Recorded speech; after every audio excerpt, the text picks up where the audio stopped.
Yeah, kid. Welcome everybody back to another episode of the Handsome Homebuyer podcast. My name is Charles, aka the Handsome Homebuyer, aka Captain Permit. Yes, aka El Judío Maravilloso. It's maravilloso. That wasn't bad though. Yes, that you wasn't can. Bad. No, you did fucking awesome the first time. That was my luck.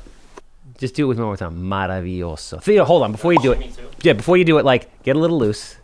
Think about. I know you're married and you love your wife, and this. If she listens to this, I take 100% responsibility. Think hot, sexy, fiery Latin girl, 105 pounds, caboose, hourglass figure, J-Lo, but not as overrated because I think J-Lo's a little overrated. And then let it go. Close your eyes and say, maravilloso.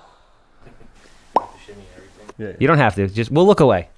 Rob, look away. Don't put. See, I can't do it, dude. Too much pressure. All right. Maravilloso. I can't do it. The best part is for the people at home that didn't see it, he just tried to do this little shimmy thing. El Judío Maravilloso. You know who else shimmies? Fucking awesome, as a matter of fact. Captain Permit. 516-513-8838. If you need plans, you need permits, you need anything permit related from Elmont to Montauk and everything in between, high end, lower end, commercial, legalizations, interior alterations, you name it, we do it. We got the best team out there. 516-513-8838. Obviously, I'm the Handsome Homebuyer. So if you have real estate of any kind, cat pee, worse, commercial property, land, whatever it is, I love it. I'm quick, I'm easy. Everybody in this room knows I'm obviously a good time. I want to buy it. 516-777 sold. All right, we got my good buddy on the podcast. I fucking love you, dude. Let me tell you something. I like everybody. I fucking love you. Well, it's about fucking time you invited me here, man. Really? I've been waiting for the call. Do you feel like not? You feel unloved? I feel a little unloved, bro. Do you I feel my boys coming a little through. unappreciated? I see everybody else. I'm like, what? You know, what am I? I'm not a good time. I mean, I can't hang out with Charles. What the I hell's guess going on I'm here? trying to think. Like, you know what it is? I guess we used to see each other so much Yep. that it was like a once a week real life podcast. So it just kind of just. It's all good. It's all good. I'm happy to be here, man. So I love to have you here. You're fucking awesome. Well, you are Rob Mannino. Yes. Rob Mannino. That's right. COO of the Kulka Group. Those of you who don't know the Kulka Group has been around how long? 46 years. 46 years. Started out as industrial developers, but now you, along with originally Jack Kulka started it. Correct. Who was the head of the industrial development. He was the head of, he started the HIA, Yes. Hop Industrial Association. Yes, there we go. He has been quite a figure. He fought like all the top municipalities and stuff. Like he really made a name for himself. He's very impactful early on, 80s, 90s. Really made a good name for himself. Built 500 buildings, 25 million square feet. Most of the Hopog Industrial Park. Like the guy was a beast. He also pioneered on Long Island construction management versus what was going on before. Correct. So prior to Jack, everybody was a general contractor, right? It was like quick, you give everybody a price. Yeah, explain to people the difference between, you guys are construction managers. Explain to everybody the difference between what a GC is and a construction manager So is. we do both, right? But the main difference between the two is, as a general contractor, you give a lump sum, and now you're responsible to get that job done for that lump sum. And it kind of misaligns everybody's interests, right? That's the way we feel anyway, because when you give a lump sum, it's our job now to get that done according to the plans. Mm-hmm. You know, and as a general contractor, you get it done as cheaply and quickly and as you possibly can. Because the difference is your spread. Correct. That's how you make your money, by getting it done for less money, right? Yeah. So I guess there's good and bad in that. Like if you're a person that's hiring, you're like, okay, here's my maximum price. At the same time, you know the GC is trying to build this thing as cheap as possible because they want to make as much money as they can. Correct. Now, luckily, we made a name for ourselves. We, whether you hire us as a GC or CM, we're doing the same quality work. But when Jack kind of brought this concept to Long Island, what it is as a construction manager, you get paid a fee. You're literally hired as that, like a professional services arm of the company who's building the building. So you come in and you say, I get the same flat fee whether this building costs you X or costs you Y. It's in our best interest and your best interest for us to get this done as quickly and as cheaply as possible. And when we save money, that goes directly back to the customer. So that's the difference between the way a construction manager works and a GC. Okay. Do you feel that there is typically a higher quality build that goes along with being construction management versus a GC?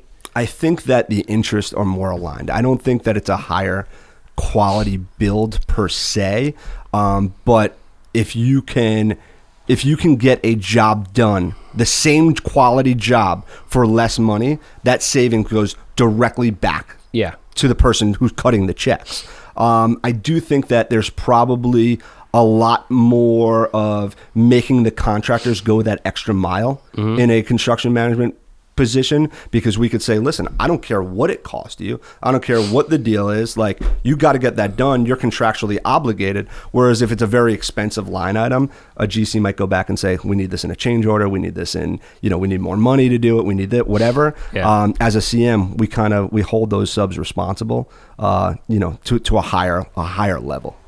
So explain a little bit about like what the environment was when Jack opened Kulka and went the construction management route. What else? What were the people doing at the time?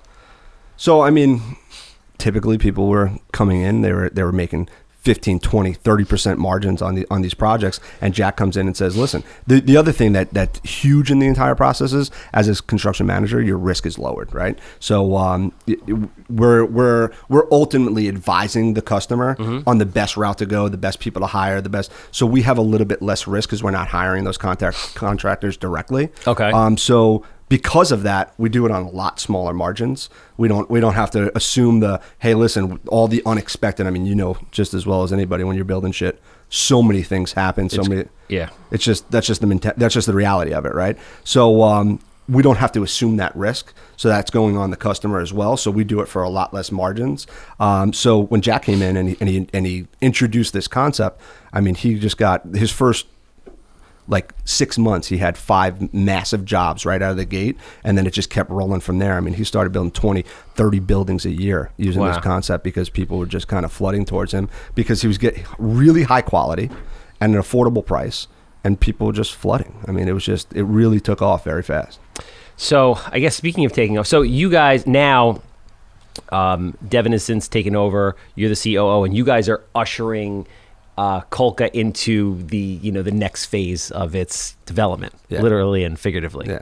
So kind of explain what that is like, because it's hard to rebrand. It's really hard to scale. Construction management is a motherfucker, dude. Yeah. I want to build that out more, especially with what's going on right now between building costs. And I don't know if you feel it, because you guys do primarily really big shit. You're building firehouses and office complexes and fucking Trump Tower and shit. But it's very hard to get people, because people don't want to work because they're getting unemployment.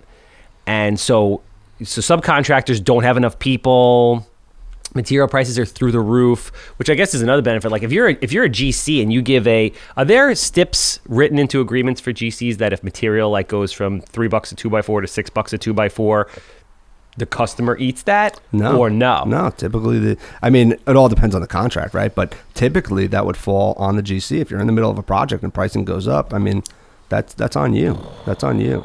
I can imagine there's a ton of home builders around the country that pre-sold houses that are getting crushed right now. Yeah. Listen, we have projects that are both ways, right? We have projects that we are general contractors on, and we have larger projects that we're CMs on. Both ways we're feeling it, right? Both ways we're feeling it. Because you have to remember, our reputation's on the line even when we're CMs, right? We don't want to come in over budget. That's our whole spiel. You hire Kulka because we're going to come in on time and on budget. So when things happen, customers don't want to hear it. Customers, they even know that we're going through a worldwide pandemic, right? They don't want to hear it. They don't want to hear that their construction projects going X amount of dollars over budget. So those prices definitely have hurt us, and getting manpower has been killing us. It's really hard. We have contractors, concrete contractors, masons, that literally are walking away from projects because they couldn't get people to come back to work. They were making more money on unemployment than if they were coming to work, and they literally couldn't get the manpower, and they're walking away from massive contracts because they couldn't fulfill the manpower. It's crazy. Which is absolutely insane. Have you been bringing in people? Because I actually started, so I wanted to get more guys because we have staff, because that was traditionally how we did it, because I'm like, we can't rely on anybody else, and we're moving so much product. We need people there all the time. But now they can't do it, and I'm like, I'm going to develop this into more of an internal construction management type of setup, where I would rather have, CMs and be subbing out more stuff. I'm having less of a hard time getting subs than I was if I wanted to get employees, let's say, but it's a really big problem. Well, you're not feeling it as much because the subs are dealing with all that, right? The subs might feel that pain, but you're passing it off to them. But But yeah, it's a real issue, man. It's actually getting better now. Unemployment, that whole unemployment thing changed where you're not getting as much money on unemployment as you were, let's say, 2-3 months They're still getting ago. $800 a week. Yeah, but it's not $1,100 a week. Exactly. It's got to just go away. I totally agree. I totally agree. The whole thing's fucking crazy. But I mean, that $300 could make the difference, right? That $300 could be bottom line is if you're making more money going to work, most people, I like to think at least, are going to get in the car and go to work. Some people are still going to say, you know what, screw it. I can make $800 as opposed to $1,100. I'm sitting home. I'm going to sit home, and I'm going to keep going. Or the big thing I see now is they'll take that $800 and then they'll try to work for cash a couple days a week. I was just curious to know, like, we're feeling it on my end, but again, like, we're doing houses. You are doing massive projects, so I was curious to know if you're feeling it too. 40,000 square foot office building, firehouses. We're feeling it. We're feeling it on massive levels. You get guys you get somebody like a mason or a concrete contractor or anybody for that matter that can't fulfill their contract or walks away from a job. What has happened on multiple projects for us. Luckily, we were able to. That's fucking bananas. It's crazy. Are you bringing? So what I started doing is I started bringing in guys from the city.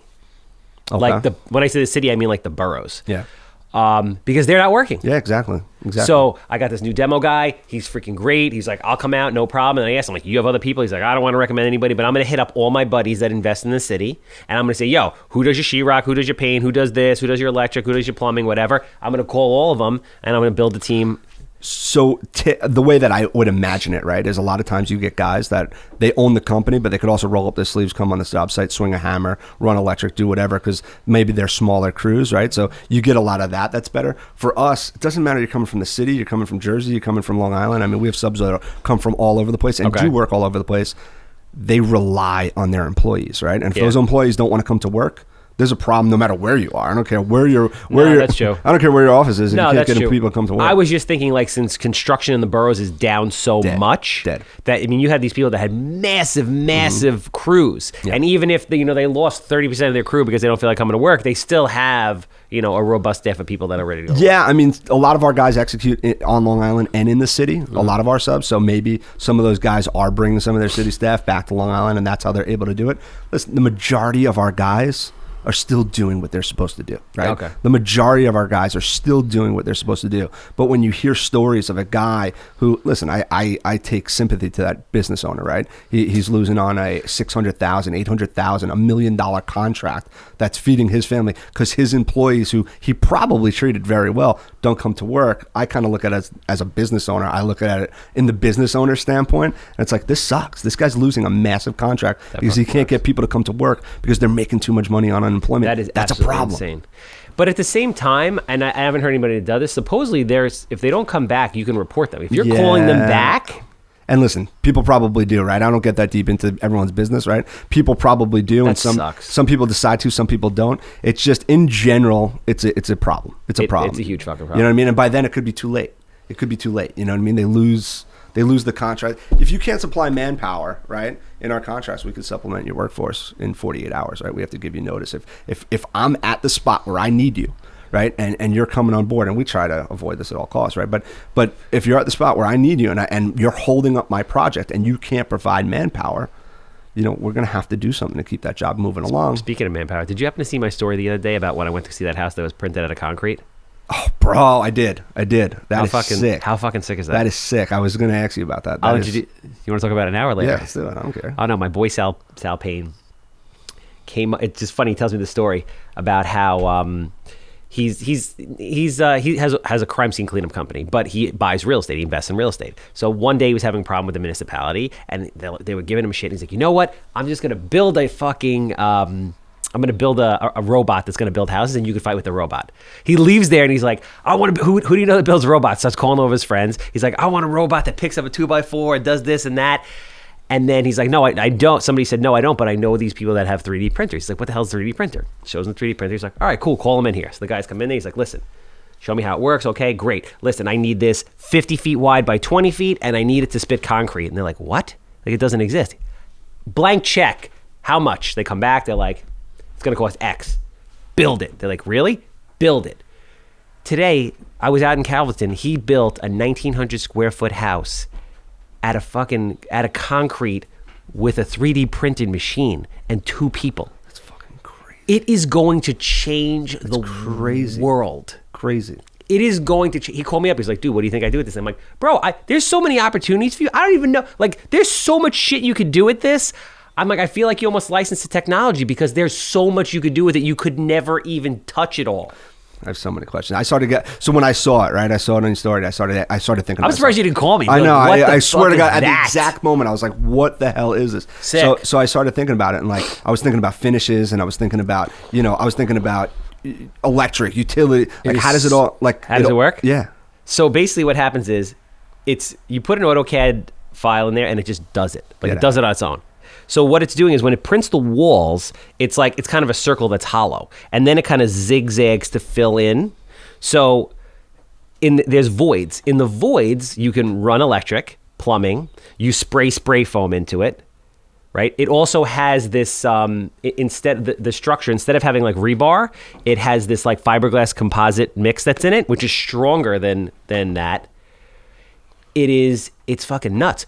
So when you do that, you can just paint it or leave it or finish it, and it's done. If you want, you can put sheetrock up, but it's just for aesthetics. So it's insulation. How does plumbing. it look finished? Like, is it smooth? Well, it actually has this kind of cool. Did you see the design? It has this cool I kind saw, of like, those beaded lines or, like- yeah, kind of like this brick. So Yeah. you could do that, or you could stucco it and paint That's it, fucking crazy. or you could put furring strips up and put sheetrock. That's crazy. Up.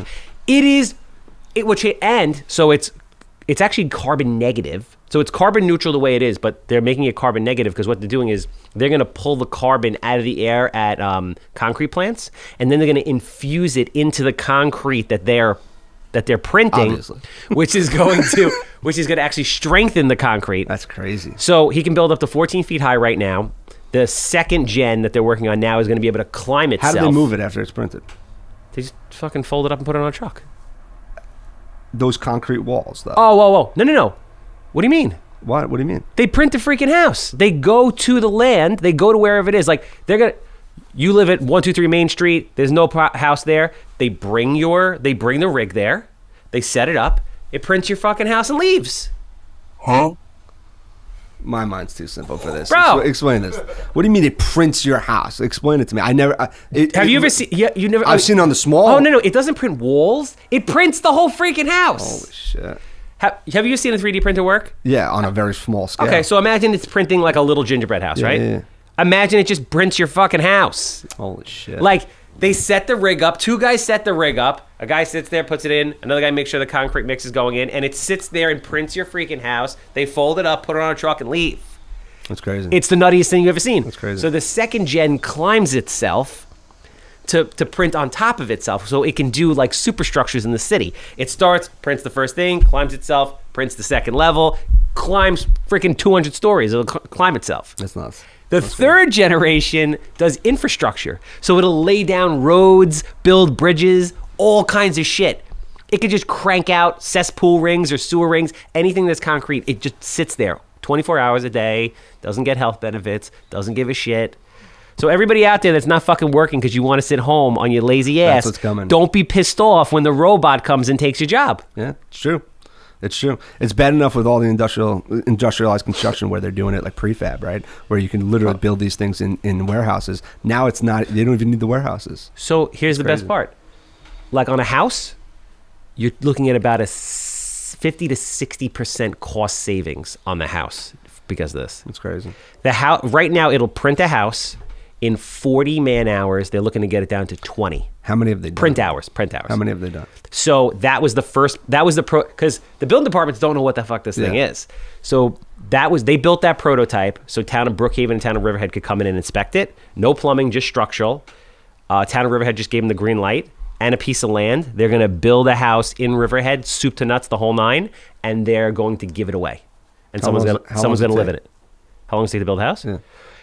For their part, it takes them 40 print hours. So a week you have everything. Then they have a truss roof system, blah, blah. So let's say 3 months instead of 6 months to build the house at a 50 to 60% cost savings. But you still need men to put the trusses on, put the roof on. Well, that's separate. Yeah, that's separate. So they're printing the house, but as far as that goes, the electric, all that stuff, yes. That's crazy. So it's like the next iteration of modular, but so much better. Mm-hmm. And it'll just get better and better. Yeah. The technology just get better and better. He's got the patent on it. The only person to print with a fully printed house in the entire country. That's crazy. It is absolutely nuts. Good for him, man. I know. I'm pumped up about it. That's But cool. speaking of iterations, so the kind of next level of a business. Talk a little bit about how you got involved in Kulka, because obviously it was Mr. Jack Kulka Sr. who paved the way, and then Devin came in, and then you and Devin hooked up. How did that happen? So I actually know Kulka for a very long time. Devin and I were not friends, but growing up in Hopog, they were big Hopog guys. Okay. Yeah. Do you know CJ Tiefenworth, by the way? Who? CJ Tiefenworth? It's my girlfriend's brother-in-law. He played hockey. Oh, He saw okay, you okay. on. I was on your okay, podcast. He's like, okay. that's Rob. That's my fucking boy. I don't remember his name, but I'm sure if Sorry, I say sorry, bro. CJ. Sorry. I definitely probably know. My bad. I'm terrible in He's this. like, bro, we're fucking boys. I'm sure I am. I'm terrible. Sometimes I forget Charles's name, so don't worry about it. That's not true. So, And if he does, it's because he thinks my name is handsome. yeah. So anyway, I know Kulka for a very long time, and I just knew the business. My brother and Devin were friends growing up. They were friendly. So Devin and I knew of each other, but we weren't good friends. And long story short, I had some other business ventures that I happened to get out of, and I came back to, not that I was doing a lot of work in Pittsburgh. I love hearing those stories, bro. Yeah, I was doing a lot of work in Pittsburgh. I was out in Pittsburgh all the time. I came back. I was doing more work on Long Island, and Devin had just taken the company over, right? So his dad had gotten sick. Devin took the But company. you did or didn't know him at this point? I knew him, but we weren't good friends. Like, it was like kind of like Did you go to high school together? He was younger than I was. How old are you? I'm 35. Devin's Why do you look at me like that? Like, fuck, I'm fucking like old. I'm an old motherfucker. I'm fucking Bro, old, bro. I mean, I'm not as old as you, but I'm old. I mean, you're the old guy in the room, man. When the fuck did that happen? I don't know. But I'm you're turning the old guy in the 41 room. next week. Normally, I'm the old guy. I in the will room. say one thing. You have a fucking sick head of hair. We always talk about this. It's like right now. It's like thick. a perfect. It's thick. It's like a perfect circle, like trimmed to perfection. I have no fucking hair, but whatever hair I do have is not gray. You do have a couple grays squeaking in, and I've been upset about it. on I've the been side. upset about it. I don't know why you got to bring it up. I'm sorry. But yeah, That's right. I will trade you in a minute. we're getting old. So anyway, I'm 35. Devin's 30, maybe 31 at this point. So he's younger than I was. But again, we knew of each other. I mean, it's a small town. Everyone knows each other. You know, we definitely knew of each other, but we weren't close. You know, now we're boys. Now he's like my brother. You know, but we weren't close at the time. But he had been working on some stuff, and it was early on. He was looking for some capital to do a development deal. He was working on kind of reinventing the business and kind of how do we transition from Jack Kulka to Devin Kulka. He's a young guy, smart, fucking had a great head on his shoulders. Great head of hair too. Great head of hair. So I just started helping him out. I just started doing things with him. I started working with him, and before you know it, it's late at night. We're on the phone with each other. We're talking about a deal. We're putting together pitch decks. We're working on rebranding, working on this, working on that. And I was just kind of helping him through things. And he always said, how am I going to take care of it? I was, don't worry, man. We'll take care of it. Don't worry. And I just kept on helping him and doing whatever I can for him. And eventually he's like, what do you want for this? What do you want to do? I was like, listen, we envision a Kulka that can kind of take it to the next level. We've always done construction. You've done some development, but we could really take this to the next level, be a full service real estate company that does that kind of a self-feeding entity that does their own developments and feeds all these service lines along the way. I want to help you build this. I want to be your partner. And listen, he's smart. He really considered it hard. He asked around. He asked a lot of people about me, started asking questions, and it was a good fit. It was a really, really good fit. We really complemented each other well. And Because partnerships are tough, bro. Partnerships are tough, man. Partnerships are. I mean, the divorce rate's 51%, and partnerships are probably higher than that. Partnerships are tough. They're very Partnerships are tough. There's a really, really strong level of trust there. We really are like brothers at this point. I mean, there's nothing I wouldn't trust him with. There's nothing he wouldn't trust me with, and we work really well together. Even when we don't agree, we could yell at each other. We could say, "You're wrong, I'm wrong," and at the end of the day, we just kind of work it all out, and we figure it out. And he's a really good guy to work with, though. He's easy. I mean, I think the biggest issue with partners, and this is why I don't see the issue with the two of you guys is you guys are both fucking grinders. Yeah. Like typically in a partnership, you get the one person who's like breaking their ass, and the other person that's not, and they're just like breeds resentment, and then it just ends up turning into a shit show. You guys are you're both grinders. Whatever it takes. You know? Whatever it takes. And you seem to focus more on the operational side. He's out there shaking hands, kissing babies, doing his thing. He's got the relationships. Yep. So it's like a perfect kind of harmonious thing. It's a really good fit. It's a really good fit. And he, we push each other, right? He works his ass off, man. The guy works his ass off. He's it doesn't matter when it is, late at night, Saturdays, Sundays, Sunday 7 a.m. or Tuesday night at 12 o'clock at night. Sometimes we're in the office. Do you ever think you're married to your job and you can only really be married to one person? My wife definitely thinks I'm married to my job. How does she, and this is actually all this is really for my personal benefit, but how do you fucking handle that? Does she hate you half the time? Yeah, she does. But she's also very understanding. I mean, she gets it. She gets that. And you have kids. Yeah, I got you three have kids. three. I got 3 kids. I try to be as understanding as possible. I try to be there for. Listen, I don't miss things like sports, right? Yesterday my kid did. He's like obsessed with the American Ninja Warrior thing, right? Yeah. So yesterday he did the Ultimate Ninja Warrior in Farmingdale. Oh, that's cool. Yeah, I was there. Soccer practice, soccer games, hockey practice, hockey games. I coach everything I possibly can. I'm there all the time. But when it comes to work, I mean, again, this goes back to having a really strong business partnership, right? Devin's very understanding of that, right? Because sometimes he's at events every night, doing his thing. But when it comes to dinner, I go home. I'm home for dinner. But then I could go back out after they leave. They go to sleep. And your wife's cool with that? She's cool with it. She gets it. She gets it. But 9 o'clock at night. My thing is, when I meet people, I want to meet at 9 o'clock at night. Everyone's like, oh, let's meet for dinner. Let's meet for drinks. Let's meet for this. I'm like, listen, I'm going home. I'm going to do my thing with my kids. Okay. I'll meet you at 9 o'clock though. If you want to meet at 9 o'clock, and 3-4 nights a week sometimes I'm in the office 9 o'clock at night doing my thing, meeting with people, talking through things. And Devin's understanding of it because he wants to go home too, right? But he goes home, he comes back. Even Joe, our CFO, I mean, 9 o'clock at night. Yeah, he's fucking great. He's fucking great. He's another workhorse, man. He's another workhorse.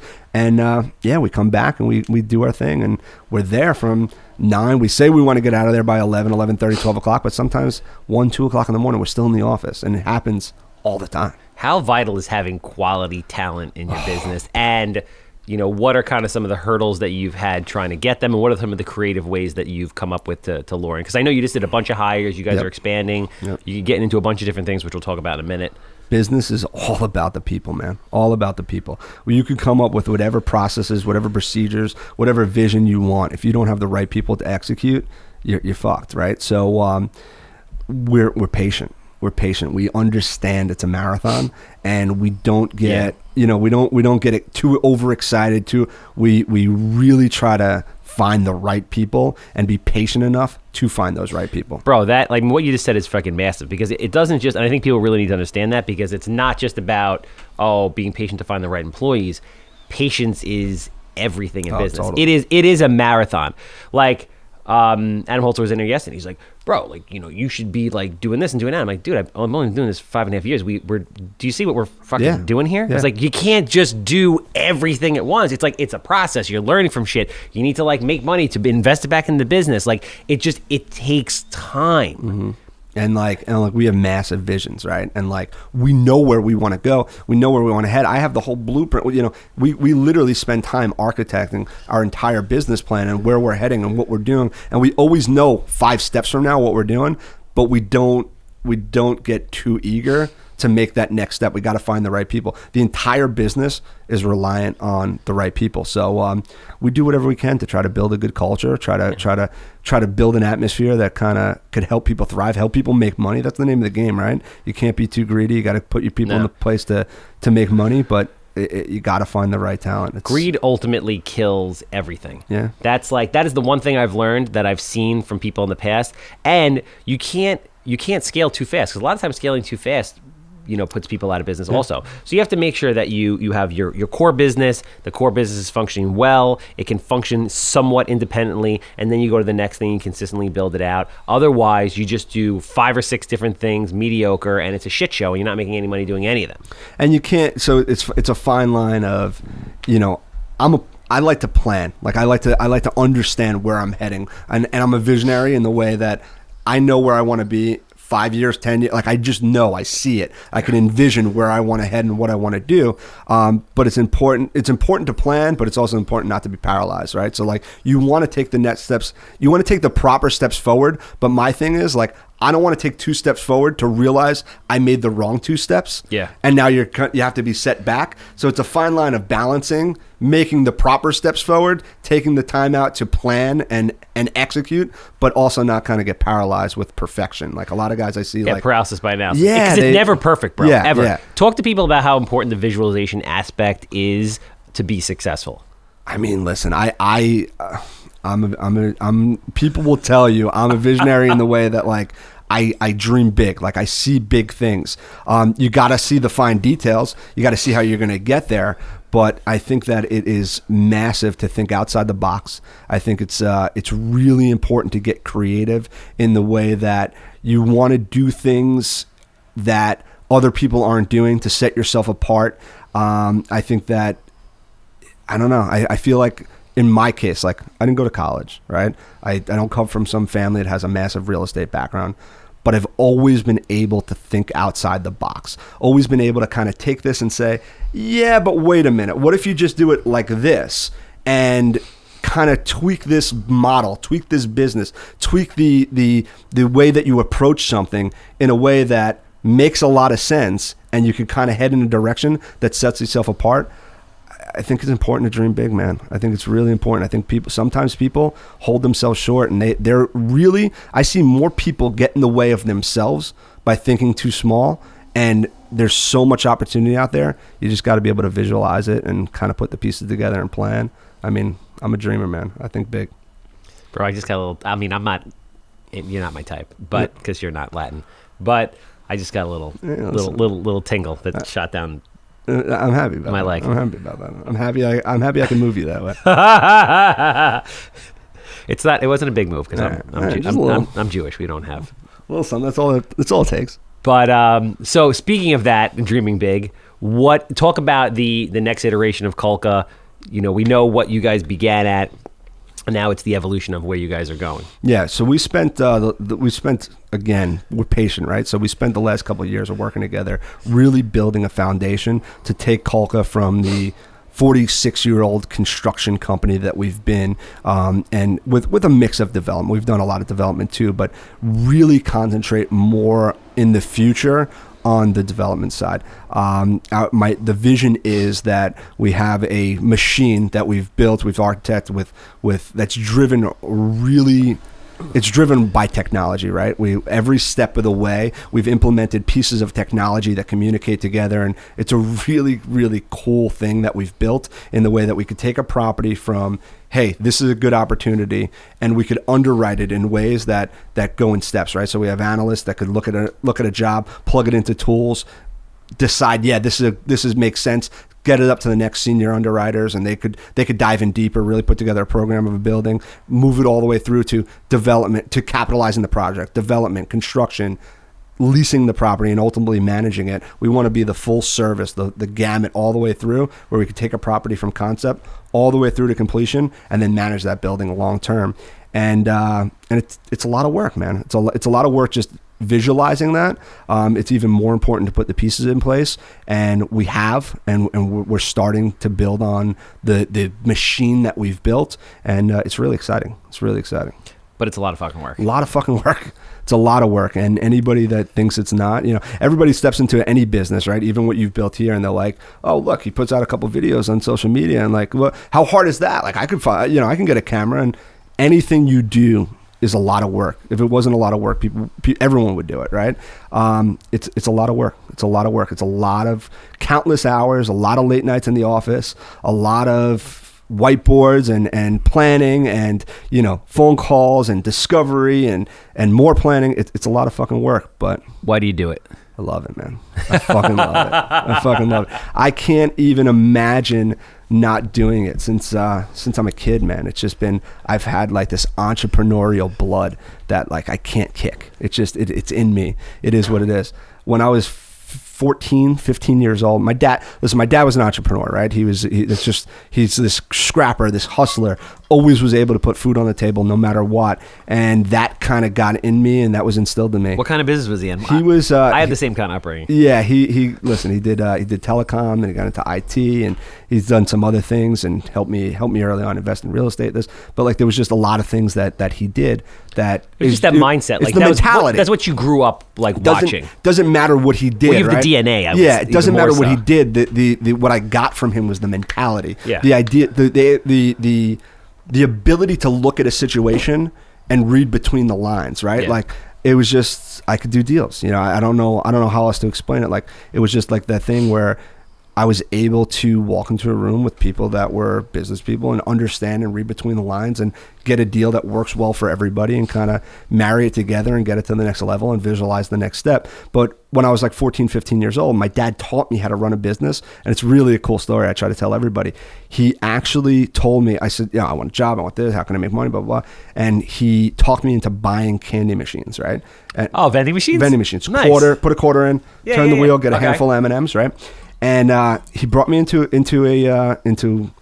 a business in Hauppauge, and I don't remember the name of the place that sold these candy machines. And he's like, listen, these candy machines sell for, let's say, $250. If you get 50 of them for less than $10,000, I'll pay for them right now. So he made me, as a 14-year-old kid, go into this room and negotiate with these people and get these candy machines for less than $10,000. I was able to do it, took out his credit card, swiped it, and literally this is the best education anyone could give. Like, I didn't go to college, I didn't do this. This awesome. was my college. This right? is fucking awesome. Right? This is my college, right? So he swipes his credit card and we get these candy machines. Now it's my job to go out and talk to the dry cleaner and talk to the pizza place and talk to the auto body shop with the waiting room and say, can you put this here? And the deal was that I was going to pay him back and I was going to donate some of the money to charity. Wow. Your dad's the fucking man. It was fucking awesome. It was great. It's like an education that can never be duplicated.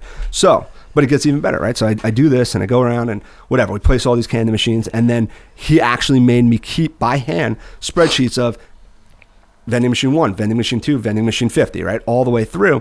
And wow. And I'd keep, how much money did this make? How much did he collect here? This month, January, February, March. And every month I'd go and collect these quarters. And sometimes it'd be $20, sometimes it'd be $5, sometimes it'd be 30, whatever. I'd always collect these quarters and go all the way through. And then at the end, it was, this is how much revenue I generated. This was me paying my dad. This was my debt. Right? This is how much it cost me in product, the cost of goods sold. Yeah. This is how much my profit was, and this is my overhead, blah, blah. And I keep my books by hand all the way through to see how much money I made at the end of the year. And it taught me how to run a business. As simple as it was, it taught me how to run a business and the key components of keeping books and understanding it. And like, that was it, man. I was hooked. Bro, your dad's the man. It was fucking great. He's my fucking hero. I've never even met him. He's my fucking hero. Yeah, it was great. It was great. And then from there, I just had other business, stupid shit. I had a mobile detailing company where I didn't even have a car. I didn't even have a license. Kids older than me would go around and wash cars for me and this, because they would drive my trucks and trailers and wash people's cars and a limo account. And I just always had something, right? And I just kept parlaying that into bigger and better, bigger and better, bigger and better. Had a small construction company, got into oil and gas, flew drones, was in all the major oil and gas producers in the country. I was holding conferences for them, teaching them how to fly drones and implement drones into their operation with the FAA. And it just always bigger, bigger, bigger. And now I'm playing on the biggest platform in the world, commercial real estate. You know, there's nothing better. That is awesome. Yeah. That is fucking awesome. Yeah, it was really cool. Fuck, how come I never heard that story? I don't know, but it's a good one. I try to good one. I try to tell it, but I'm forever grateful for that, and I try to tell as many people as I can. Bro, I graduated from Hofstra. I would say that experience is more valuable than, bless my parents for paying for all that, but like than that whole experience. It really is. Wow. It sets the foundation, man. So I know you guys just had a sick office renovation. Yep. Just ushering in new technology. It's like Long Island meets Williamsburg meets construct. It's a very, very cool setup. Yeah. It's really, we love it. You have a high-tech podcast studio out there, yeah. Green screen stuff. You have graffiti on the walls. Everything's like, you can write on all the walls and stuff. It's a very, very cool. You have that custom desk made out of like fucking wrought iron and wood, concrete and shit. Concrete and steel. It's like we built a building, but we built the reception desk. So was that kind of like the kickoff of, okay, this is the new Kulka, this is what we're doing? So I guess it was the kickoff to the world. We always knew, we knew for the last couple of years what we were doing, what we were working on. But we had this vision. We always knew that we were taking it to the next level. And we took advantage of the situation, some people being out of the office, and we renovated the entire thing. And we probably weren't supposed to, so I had it, but we renovated the entire office, and we knew we wanted to make it cool. We knew we wanted to make it trendy. We knew we wanted to make it our own, right? Mm-hmm. We're a 46-year-old company and built on a guy who his presence was larger than life. Jack. I mean, still to this day is a huge personality. He comes into the office and everyone stops, and it's like Jack is in the office. So we knew that if we wanted to make it our own, we had to do it big, and we had to kind of make the office our own, have the environment, have the atmosphere. We built out the podcast studio, and now you're walking through this old office, and then you get to this state-of-the-art studio, and we wanted everything to match, and we wanted to do it big, and we decided to. It actually started as a much smaller renovation. We were just going to do some paint and some flooring, and I was home one day, and Devin's like, shoot me text. He's like, I ripped all the wallpaper off the wall across the whole office, and I was like, what? We had to skim coat the whole. It was quite a renovation, but we love it. We love it. It's a really cool atmosphere, really cool environment. Again, as silly as it is, helps you attract talent when people want to come to work. People like the atmosphere they're in. So that's a really big thing for us, is kind of making people want to be there. Some more time at work than they do at home. You want to have a place where it's comfortable, cool, relaxing. We have all different spots where people can collaborate, couches, lounges, a little nook area where it's like a booth, and just kind of make it as comfortable as we can. I think it came really good. We were happy with it. Talk to me about Kulka Interactive. So Kulka Interactive is the marketing platform that feeds the machine, right? So we talked about the machine that we want to build, where we put properties in one end, on the other end it kicks out a profitable property. But Kulka Interactive was kind of our way of getting into the social media game, like you do a great job here. You guys are, this guy's unbelievable. The amount of content you guys put out. Your personality, you could be in front of the camera all day and do your thing. It just wasn't, I just never felt like it was my thing to be in a camera, having a guy follow me around all day long. I don't think I can do it quite as well as you do. So after kicking it around and knowing that we wanted to create content, we came up with the concept of Kulka Interactive. And basically it's a way to bring a whole bunch of contributors. One of our most valuable assets is our network, all the people we know. But bring all these contributors into one place. Everybody share their knowledge, share their experience, share their stories through articles, video, podcasts, whatever. And we created this platform that we call Kulka Interactive. We have almost 70 contributors at this point that are contributing on a regular basis. You're one of them. Yep. Check out the Handsome Homebuyer podcast on Kulka Interactive. But yeah, it was just a concept to kind of say, how could we make an impact? How could we kind of blow this thing out of the water without spending as much time as you guys spend creating content? Although we spend a lot of time, it's a lot of effort. Yeah, it's a lot of work. It's a lot of work. We just did it in a different way, and we're happy with it. I mean, I think the biggest thing is just, I guess there's 2 points. So, selflessly giving value to other people, totally, which is massive, and then just the collaboration in general. Like, I try to collaborate all the time, and it's kind of like, technology and podcasts and things like that is like the modern day version of two musicians collaborating on an album that ends up blowing up bigger than if they were by themselves. Yep. So when that happens, it's just the opportunity and things that come from it are huge. Mm-hmm. Yeah, it's the power of, and you say it all the time, right? You're like one of the biggest advocates for this, but the power of a podcast and the connection you make with somebody by talking with them for 45 minutes on camera and behind a microphone is massive. Yeah. And we're doing that not only on our own shows, right? We all have our own show. We do our own podcast. Devin has one. I have one. We also let people come in and kind of do their thing and create podcasts and create videos. And we're just kind of like saying, here, use our studio. Do what you got to do. Create content that's valuable to everybody in our community. Teach them how to grow their business. I don't care if it's marketing. I don't care if it's legal, finance, whatever it is. Teach people how to grow their business. Let them come to our platform. Let them be a better business person or a better entrepreneur by learning as much as they can on our platform, get some exposure for yourself, and it's really like a selfless way to give to everybody, and at the same time, gives us some value too for our brand exposure. Yeah, So. I mean, which is super needed, especially listen, obviously there's a big shift with technology and attention and everything right now, but the commercial real estate world in general, and especially on Long Island, is this ancient ass, 1920s, good old boys, fucking bullshit where nobody wants to share ideas or nobody wants to share listings or information. They're fucking hoarding it. They have this backwards ass old school mentality that is actually handicapping all of them. Everybody. But they have no idea. They just can't get out of their own way. The mold's going to break. The mold's going to break. It Yeah, has to, right? We're going to break it. It has to. It has to, right? And as the younger generation, before I refer to us as old guys, but now I'm going to refer to us as the young guys, right? But as the younger generation, as we push up and as we move through and we're doing more and more, and the older generation is aging out, retiring and doing whatever, we expect it. It's not even a thing where maybe you should do it, maybe you shouldn't. It's if you don't, you're going to die. You got to do it. Did I ever tell you what I tried to do? I guess I didn't care about it enough compared to the other stuff I was doing to beat on it. But I called up some of the biggest, what I felt was younger, very successful commercial guys and brokers. And I was like, yo, listen, I think we should all come together, sit at a fucking table. I think I did tell you about this. Sit at a table, and everybody should we should either, if it's not MLS or CoStar or whatever it is, build another platform, and everybody should put all their leasing and sales information out there for everybody else to see. And they're like, are you fucking, yeah, we'll do it, bro, it's fucking cool. And then they would never want to meet because they're so busy being like, oh, it's the landlord. The landlord doesn't want anybody to know. Dude, bullshit. Yeah.